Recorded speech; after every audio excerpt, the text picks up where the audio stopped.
Hello, boys and girls. Today is Wednesday, day 3 of week 7. Today you are going to do your math.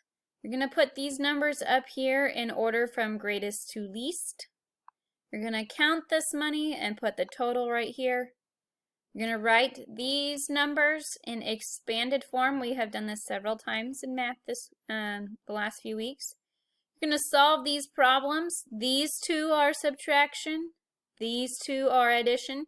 You will have to borrow in these, and you will have to regroup in these. You're going to finish the patterns on here. Boys and girls, look at this. 973, 963, 953. How's that pattern going? Is it going up or down, and by how many to get the next two numbers? Same with this one. 358, 356, 354, what would be next and what would be next, okay? And then down here, you are counting all these coins, putting the total down here, counting these coins and putting the total, and then telling me is it greater than, less than, or equal to.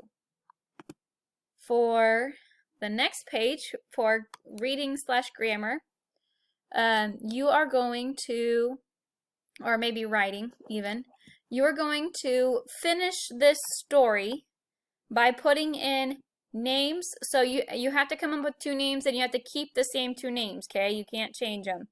So one day, maybe you could say Sarah and Bob decided to, a verb is something that they do, okay? They decided to do what?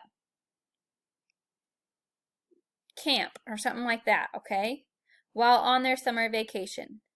Name one, so the person you put right here grabbed a noun, which is a person, place, or thing, and hit the road. Now, I wouldn't describe a person because they didn't say a name, so I wouldn't say a person right there, okay?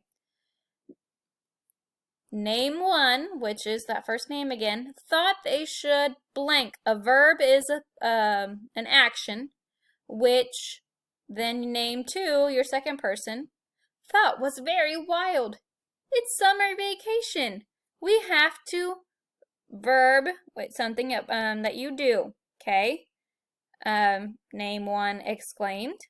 While on their journey, name one, saw a, you have to put an animal in this blank. Climbing a, and put a thing probably right here, okay? Probably not going to say a person. Maybe you could say a place. And that scared name two. Later, it was time for a snack, so name two suggested they eat a type of food and another type of food, and drink a type of food. It could be type of food. I said fruit juice or what kind of thing, some kind of juice, okay? Summertime is all about an adjective. Adjective, remember, it describes something, like how something looks, how something feels, something like that, okay? Describes the experiences, and name one and name two wanted to make the most of it. After a quick verb, which is an action, in the body of water, so some kind of body of water, some river, some ocean, some pond, okay, it was time to, another verb, which is a action, okay, it had been another, what kind of day? How would you describe the summer day? Okay. And then the last page for this day, Wednesday, is going to use your 5 senses to describe summer. Summer feels like what? How does it feel to you? How does it smell to you? Think about the smells you usually smell in summertime. I know I smell a lot of barbecue.